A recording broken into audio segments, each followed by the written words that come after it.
Friends, स्वागत है आपका आपके अपने चैनल यूपी एजुकेशन में।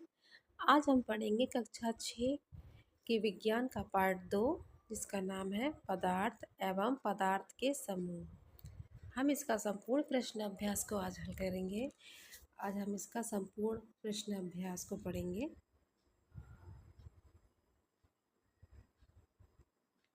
सबसे पहले है सही विकल्प छांटकर अपनी उत्तर पुस्तिका में लिखिए।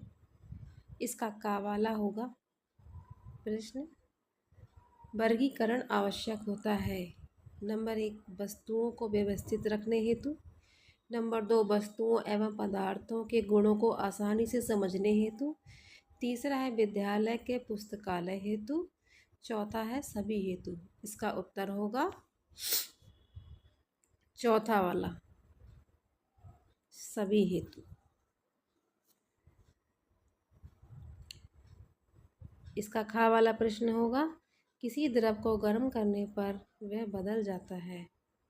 इसका पहला ऑप्शन है ठोस में, दूसरा है गैस में, तीसरा है किसी में नहीं, या चौथा है जलवाष्प में। इसका सही उत्तर होगा दूसरे नंबर का, गैस में।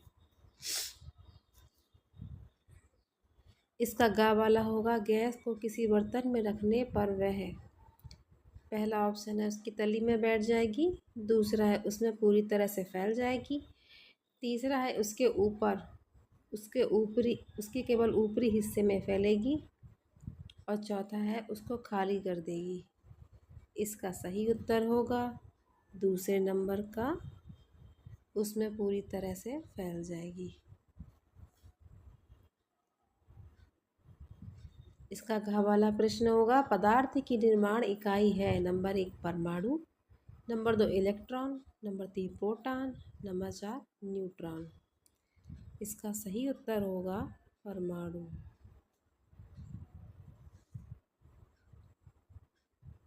इसका अगला होगा रिक्त स्थानों की पूर्ति। कोष्ठक में दिए गए सही शब्द की सहायता से अपनी उत्तर पुस्तिका में लिखिए। इसका रिक्त स्थान है ठोस का आकार होता है। इसका उत्तर होगा निश्चित। नंबर 2 है अगरबत्ती की सुगंध गैसीय गुण के कारण कमरे में फैल जाती है। इसका उत्तर होगा गैसीय। तीसरा है नमक पानी में घुल जाता है।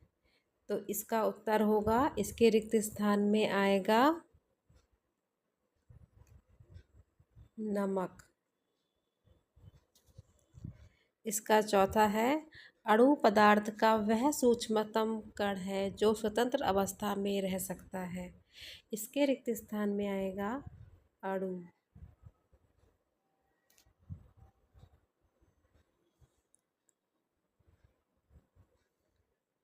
प्रश्नों के संक्षिप्त उत्तर अपनी उत्तर पुस्तिका में लिखिए।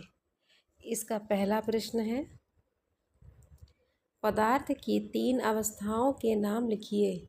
इसका उत्तर है पदार्थ की 3 अवस्थाएं निम्न हैं। पहला ठोस, दूसरा द्रव, तीसरा गैस। इसका खा वाला है पदार्थ की उस अवस्था का नाम लिखिए जिसमें पदार्थ का आयतन और आकृति दोनों निश्चित होते हैं।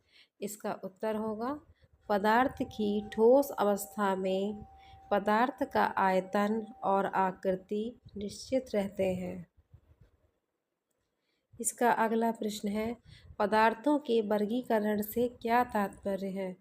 इसका उत्तर होगा पदार्थों को उनके सामान्य लक्षणों के आधार पर अलग अलग समूह में व्यवस्थित करने की क्रिया को वर्गीकरण कहते हैं।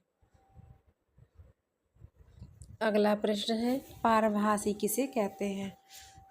इसका उत्तर होगा वे पदार्थ जिनके द्वारा धुंधला या आंशिक रूप से आर पार देखा जा सकता है वे पारभासी कहलाते हैं। जैसे तेल लगा कागज, पेंट लगा कागज आदि। अगला है कारण बताइए। इसका पहला होगा का वाला, द्रव पदार्थों की आकृति निश्चित नहीं होती है।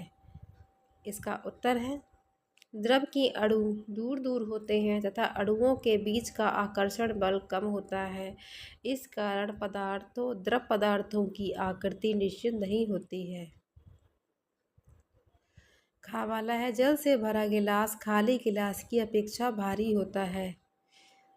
इसका उत्तर है जल से भरा गिलास व खाली गिलास दोनों का आयतन समान होता है। जल के अणु निकट होने के कारण जल से भरे गिलास में गिलास के साथ जल का भार भी होता है, जबकि खाली गिलास में केवल गिलास का भार होता है।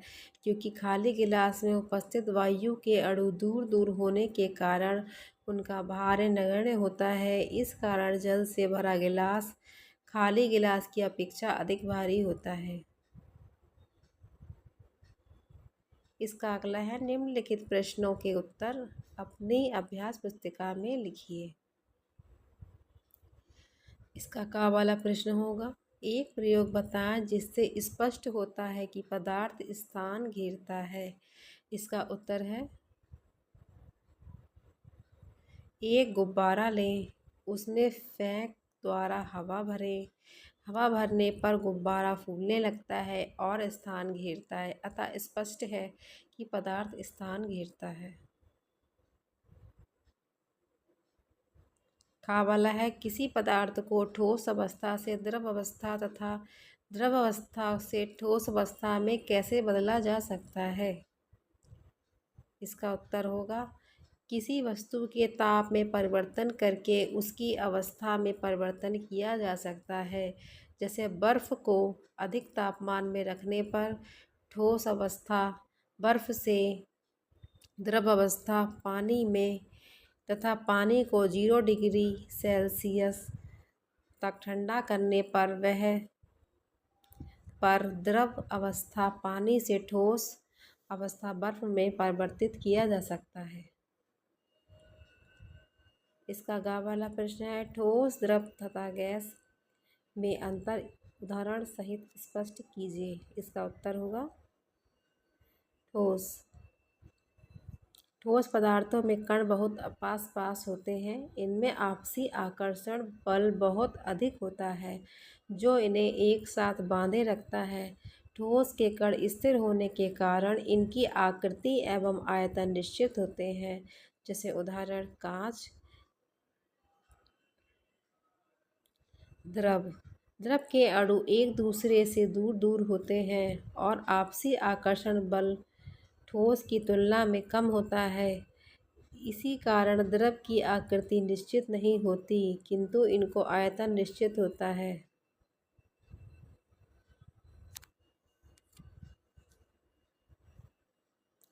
उदाहरण जल।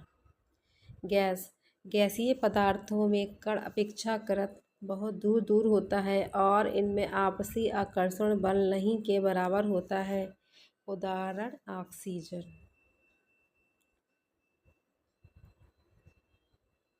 इसका अगला प्रश्न है पारदर्शिता के आधार पर पदार्थ कितने प्रकार के होते हैं।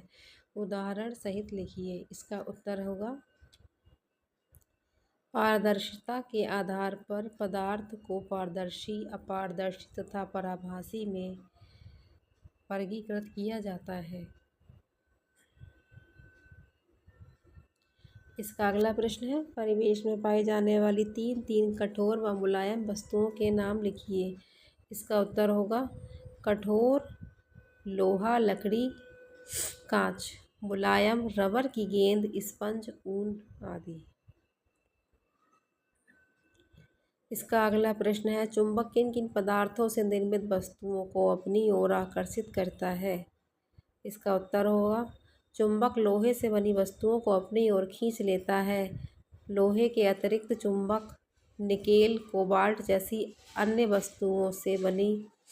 धातुओं से बनी वस्तुओं को भी अपनी ओर आकर्षित कर लेता है।